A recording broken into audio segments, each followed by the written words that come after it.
अंगं हरेः पुलकभूषणमाश्रयन्ति भृङ्गाङ्गनेव मुकुलाभरणं तमालम् अङ्गीकृताखिलविभूतिरपाङ्गलीला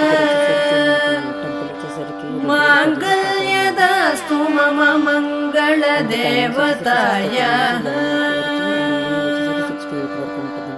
मुग्धा मुहुर्विदधति वदने मुरारेः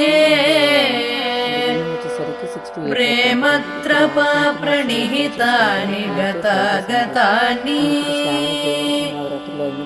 मालादृशोर्मधुकरीव महोत्पलेय